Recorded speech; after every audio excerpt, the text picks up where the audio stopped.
like the players get better, like the player base get better, especially in the UK itself. Like I've seen a growth in like the skill of the UK player base, but I don't know if it's enough to compete with the US because when I've been at Worlds, like well, even you guys that I've played against, you guys are like a different level of like quality play compared to like what I usually like it's on average.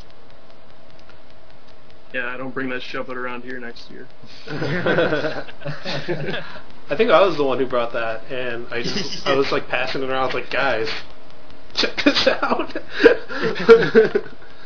But yeah.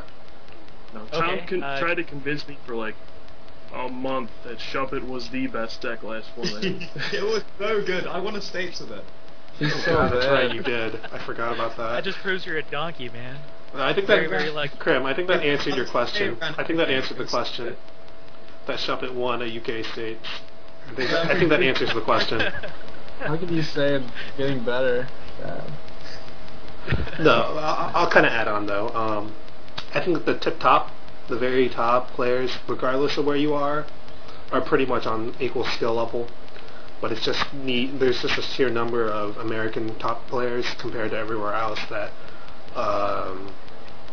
yeah, we just America kind of overshadows everyone else in that perspective. Okay.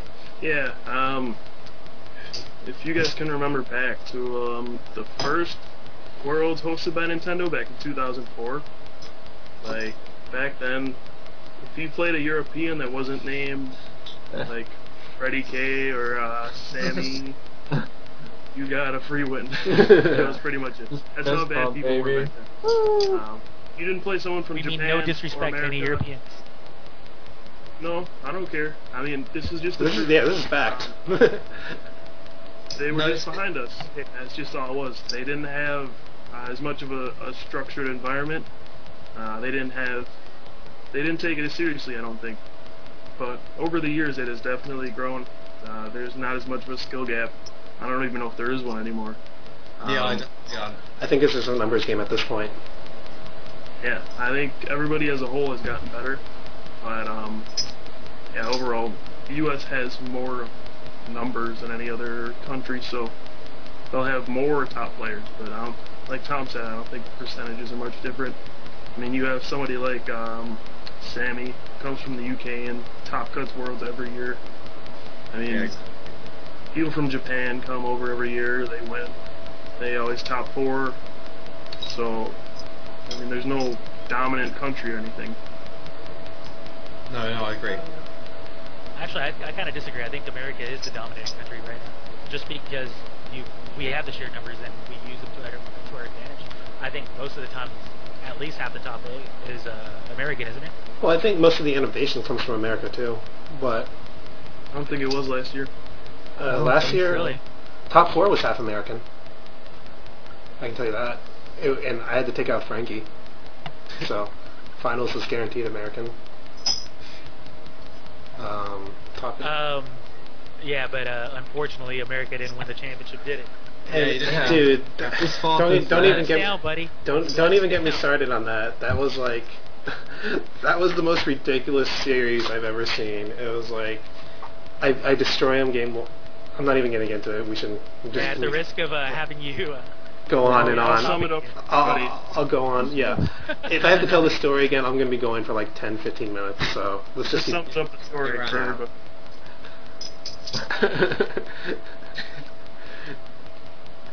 Suffice to say, he had to get lucky multiple times.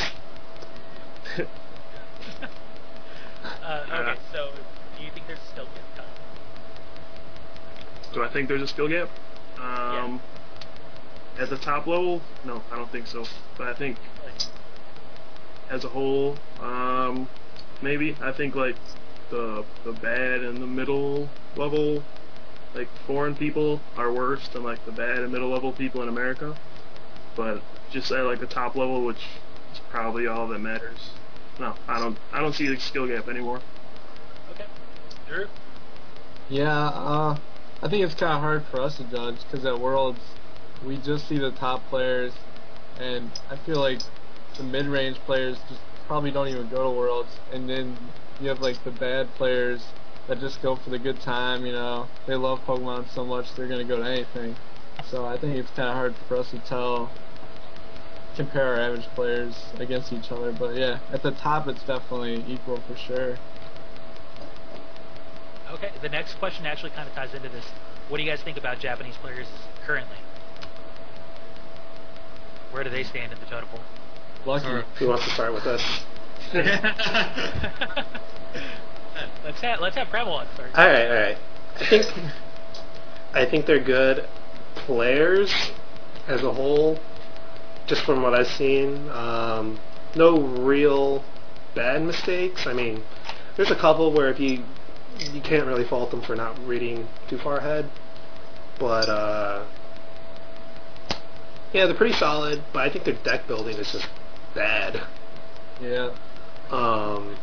Like they're good players, but damn, they're just terrible at building decks. And even when they play the same decks that we're playing, their lists are always like, they always have like some weird like little gimmick that doesn't really do anything, but it's just cool. And it's just like, I mean, that may be like a symptom of them playing a different format, so they never like get to fine tune their decks to the extent we do. You mean like the Professor Oak's new theory that you had to get a translation for in the final? Yeah. Yeah, that like that.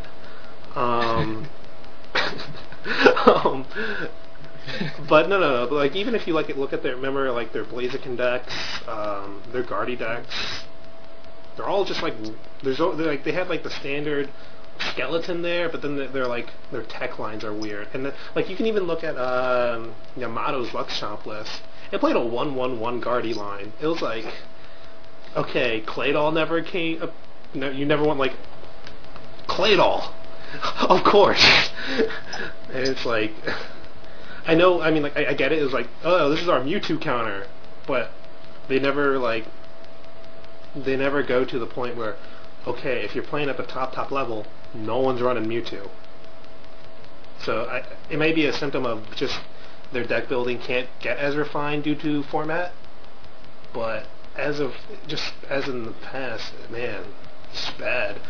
Though it might be different this year. So, Do you guys remember Yamato playing a 2/2 line of a stage 2 without a stage 1 in it? I can't remember. Yeah, he played LBS. LBS. Yeah, and last list with no War Tour. Got it. And that just shows. That's back to the older one. That's the format hurting him because he doesn't play against Mew with I can't remember the stupid Pokemon. Manectric. Yeah. He doesn't play against it. Yeah, that deck that won Worlds, yeah. That also goes, yeah, that thing. That little thing. He wouldn't have qualified, and this also goes back to the previous viewer question, if that player had been better. So, like, the guy just stops disconnecting. So, Yeah. So, he may have been a mid-range player, and I don't know where he was from, but, yeah. Okay, that's my take. Anybody else want to add on to that? Do they actually play a different format most of the year? Yes. Like 60, not 60 cards? They do two formats, I believe. I believe their Swiss is 30 cards, and with 3 prizes. So that's a really donkey format, let's be honest. Yeah. And then if you make it to the final, like 8, I think then it's 60 cards. And it's a completely different deck. And so. Yeah, so they're always playing with a different card pool. Yeah. So. Okay. Mm-hmm. Yeah, that's what I was going to say. They play with a different format all year. So I actually think it's kind of remarkable that they do so well at Worlds. I mean, they have to come in and just build decks for this format that they haven't played in it when we usually have to play all year. I think this year we're kind of on an even playing field since we just kind of got thrown into this format too. But normally they just have to show up and they're like, hey, play in this format. And they have like a month or whatever, however much time they have to prepare for a brand new format. Mm-hmm. And you see a Japanese player top 4 Worlds pretty much every year, I think. So I think they're very good in terms of skill, but their deck building is pretty off. But I think that's just a result of not being able to play the format out. I completely agree. I don't even know if they have the same thing this year because no, it's exactly the same. The Black White style was completely different than ours. Well, early. Yeah, minus, they have, minus a Catcher, few. we don't have Catcher. Catcher. Yeah, minus a few Catcher's, cards, like, but huge. I feel Catcher's huge. yeah, there's a few lot of cards like the one that completely there's devastates. a lot of decks that are being tested right now that would just not be good Yeah. if So- Catcher was legal. I definitely don't. Did they think actually have a Japanese nationals, by the way? I'm sorry, I didn't mean to No, interrupt you, but not this year. They didn't have a Yeah. Japanese. The The typhoon Yeah. or whatever. tsunami. Yeah, sorry. Yeah. Is that like one of the worlds? What? I don't know. If I could read Japanese, I would tell you. But Fair enough. Somebody wants to tell us. That would be nice. yeah. Yeah, actually, if somebody would like to tell us, that'd be cool. 'cause- We'll actually we don't look idiots. we could probably bring it up next week, or if someone is really on key with that this week. But yeah. Okay, absolutely. One question for Tom Hall, real quick. How do you feel about having to play a different format for your nationals compared to ours? Oh, well, I felt comfortable with the last format, so it wasn't too bad for me. Like because I knew what the established decks were. Like I would feel way more uncomfortable going into your position, whereas you've got a completely unknown format and you don't really know 100% what's good yet. Yeah, I feel bad for us. It's good. Yeah, I'm kind of happy that I'm kind of in the world's bracket where I kind of can kick back and just sit back and see what happens at US Nationals now. So it's kind of going to be really interesting to see, 'cause it's going to be really defining decks that come out of that tournament. You can also see Yeah, US. that is a pretty big advantage, I guess. I'm going to do a little self plug in. You can see coverage for US Nationals on the Top Cut. So look out for that. Okay, and here's another question. This question is from Derek Cranky. What are the best things to do to make your deck and list successful in a top cut that is as deep as Nationals? For example, top 128. So how do you make your list, top cut accessible? Yes, I can take that one. I think honestly it boils down to consistency. If you play in a tournament that big, you just need a deck that's going to set up over and over and over and over. Like, there's no way to get around it. And you do have to get lucky, there's no doubt about it.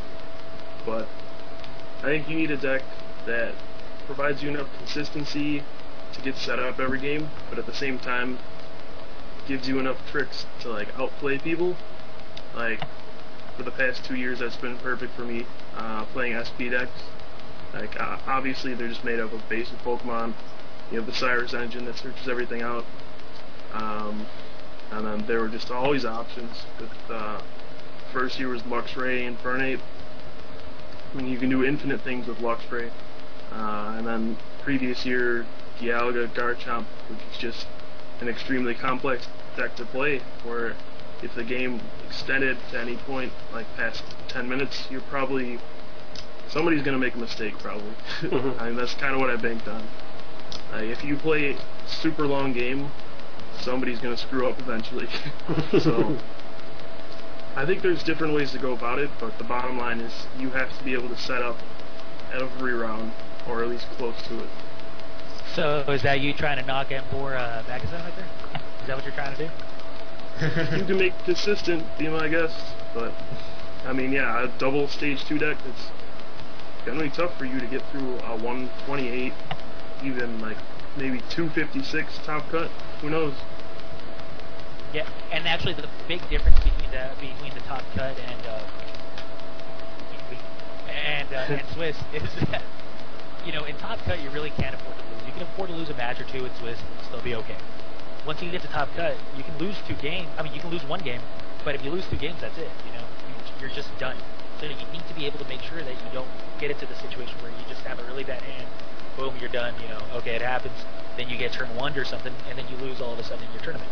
You want to avoid that as much as possible. Obviously, it's not possible to avoid it completely, but you want to do your best to be able to avoid that situation, because you have to go through top 128, top 64, top 32, 16, 8, 4, and then finally the finals. That's a lot of single elimination rounds. That's brutal. Yeah, that is a lot.